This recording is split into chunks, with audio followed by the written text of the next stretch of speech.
Bom, nós vamos começar agora a aprofundar nosso conhecimento nos evangelhos. Agora nós vamos entrar no evangelho de Mateus. Nós vamos começar a examinar o evangelho de Mateus, depois o evangelho de Marcos, Lucas e por fim o evangelho de São João. Antes de a gente começar a ver o evangelho de Mateus, eu quero colocar alguns pontos aqui para te ajudar nesse nosso curso. Bom, é muito importante que você tenha a sua Bíblia de estudos, a sua Bíblia para você acompanhar, ler o nosso curso aqui. Por quê?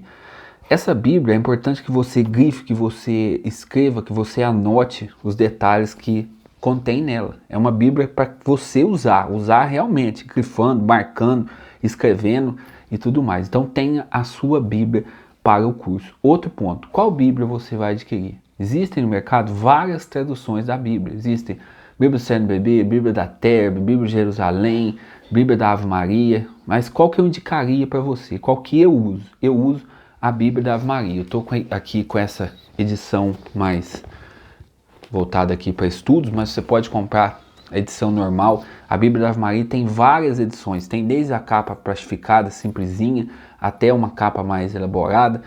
Bíblia Tradução da Ave Maria é a que eu indico. Atualmente, a CNBB lançou uma nova tradução. Também eu ouvi falar que é muito boa. Ainda não tenho essa tradução, mas eu tenho a antiga. Mas a nova tradução da CNBB é muito boa. Mas eu indico Bíblia da Ave Maria. Pela linguagem mais fácil de se entender e porque também, segundo os padres que eu consultei, é a Bíblia mais fiel à tradução ao original. Então, Bíblia da Ave Maria. Adquira uma Bíblia da Ave Maria. Esses dias eu estava em uma loja de artigos religiosos, comprei com a minha mãe, acho que foi R$18, assim, da mais simplesinha, ela comprou para ela ler, mas R$18, acho que a partir de R$18 você vai encontrar, não tem diferença. Por exemplo, tem essa edição de estudo, que é mais cara, mas a tradução, o texto é a mesma. Nós vamos interpretar aqui, vamos estudar, então você pode comprar a mais simplesinha, uma Bíblia para estudo. Se você sentir necessidade também, um caderno para você escrevendo, anotando, senão você vai vendo o vídeo novo, volta o vídeo, sem problema, tá joia? Bom, vamos começar então a ver os evangelhos de Mateus. O evangelho de Mateus, ele está dentro de um bloco que chama os três evangelhos que fazem parte do mesmo bloco, que são os sinóticos, Mateus, Marcos e Lucas. Esses três evangelhos são chamados sinóticos porque eles trazem grandes semelhanças, e essas semelhanças o tornariam capaz de você ler esse evangelho fazendo uma síntese, ler os três evangelhos fazendo uma síntese, como que percorrendo o mesmo caminho, porque eles trazem semelhanças entre si. Uma coisa que é interessante a gente falar, ao mesmo tempo que eles trazem semelhança, trazem algumas diferenças, mas isso não quer dizer nada, porque cada autor escolheu uma maneira, uma figura de linguagem, um jeito próprio para escrever o seu texto. Para cada autor direciona seu texto para uma comunidade, para um grupo de pessoas. Então é isso que a gente precisa entender quando existe diferença entre os textos. Para quem o autor escreveu? Qual a intenção do autor com aquele texto? Essas coisas precisam ficar bem claras para que a gente possa entender verdadeiramente os evangelhos, tá joia? E vamos seguir aqui então. O evangelho de Mateus é chamado o evangelho eclesiástico, por estar mais próximo da vida de Jesus. O evangelho de Mateus, ele relata a vida de Jesus, os acontecimentos vividos por Jesus. O evangelho de Mateus se destaca por um ponto assim: Mateus escreve para os judeus convertidos ao cristianismo. Esse é o público que Mateus direciona. Então a gente vai ver no evangelho de Mateus que Mateus ele escreve trazendo sempre uma linguagem semítica, que é uma linguagem própria do povo judeu, trazendo coisas relacionadas à tradição do povo judeu, coisa relacionada à história do povo judeu. Mateus traz mais essa linguagem, a linguagem chamada semítica. Por quê? Porque ele escreve para os judeus que haviam se convertido para o cristianismo. Então esses judeus, eles já conheciam essa história, essa tradição judaica que Mateus vai tanto fazer uso aqui. A gente vai perceber que Mateus, ele insiste em colocar Jesus dentro do povo judeu, dentro do povo de Israel, como parte do povo de Israel. Mateus coloca Jesus como filho de Davi, sempre coloca Jesus como filho de Davi. Mateus, por exemplo, coloca na genealogia, que a gente vai ver na próxima aula, no primeiro capítulo, Mateus já coloca Jesus pertencente à genealogia de Abraão, como filho de Abraão, ou seja, dentro do povo de Deus, dentro do povo de Israel. Por quê? Mateus quer mostrar que Jesus é o Messias prometido.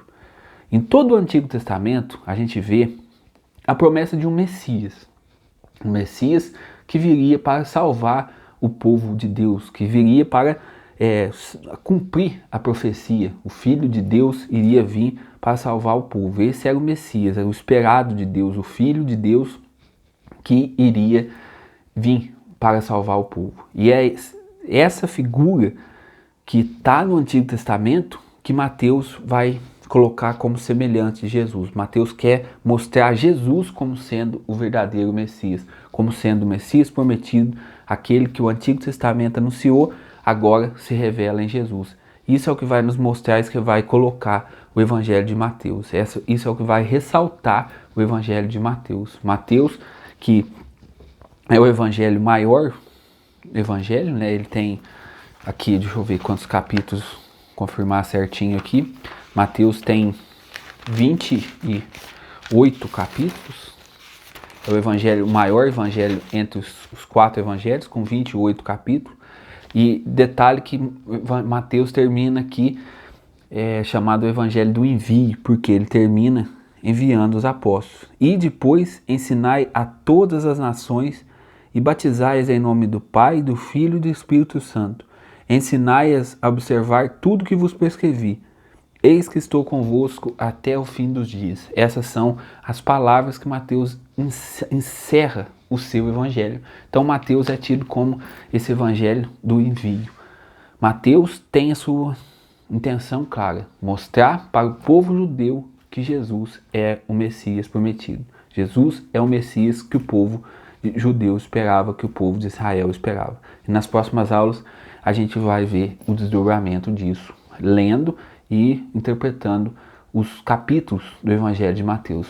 Uma coisa precisa ficar clara aqui, há uma polêmica sobre qual evangelho foi escrito primeiro, se é Marcos ou Mateus. A gente sabe que Lucas foi lá entre os 3 o último a ser escrito, porque João é o último evangelho a ser escrito, mas qual foi escrito primeiro, Mateus ou Marcos? Bom, há uma polêmica muito grande, eu não vou entrar nessa polêmica hoje, até pelo nosso tempo, para não gastar muito tempo, mas há uma polêmica que muitos defendem que foi Marcos, outros que foi Mateus. Eu acredito que o primeiro evangelho que foi escrito foi o de Mateus. O apóstolo Mateus, né, escreveu o primeiro evangelho em aramaico, que era uma linguagem usada apenas ali na região da Galileia. Então, tipo assim, ele escreveu esse primeiro evangelho, mas como a igreja foi se expandindo, esse evangelho foi sendo traduzido, e de maneira que o original se perdeu, porque os evangelhos naquela época eram escritos em pergaminho, eram escritos em papiro, materiais assim, frágeis e que se decompunham. Então, o primeiro evangelho foi escrito em aramaico, se perdeu. E a gente tem hoje esse texto aqui de Mateus, que é uma cópia da cópia do evangelho original, que a gente não possui mais, cópia do Mateus aramaico. Dentre essas várias cópias, a igreja teve que escolher uma para ser autêntica, para falar assim, não, essa aqui é inspirada pelo Espírito Santo. E é esse evangelho que a gente tem aqui. Esse evangelho, ele data do ano 80, Mateus grego, data do ano 80, porém Mateus aramaico do ano 50. E aí, se o Mateus grego data do ano 80, foi composto no ano 80, aí Marcos foi escrito primeiro. Então observe como que é um pouco complicado, mas espero que você tenha entendido.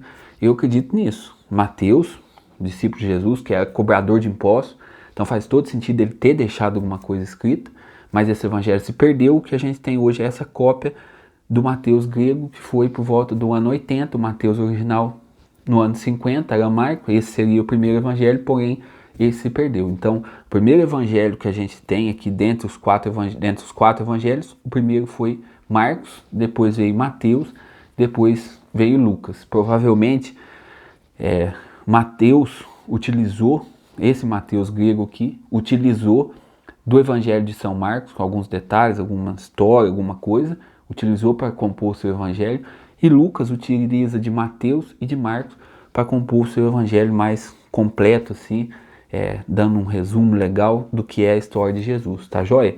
Mas isso são detalhes teológicos, o importante é a gente mergulhar a fundo nos evangelhos para entender qual a mensagem dos evangelhos e assim a gente desvendar os evangelhos. Espero você na próxima aula, que Deus o abençoe.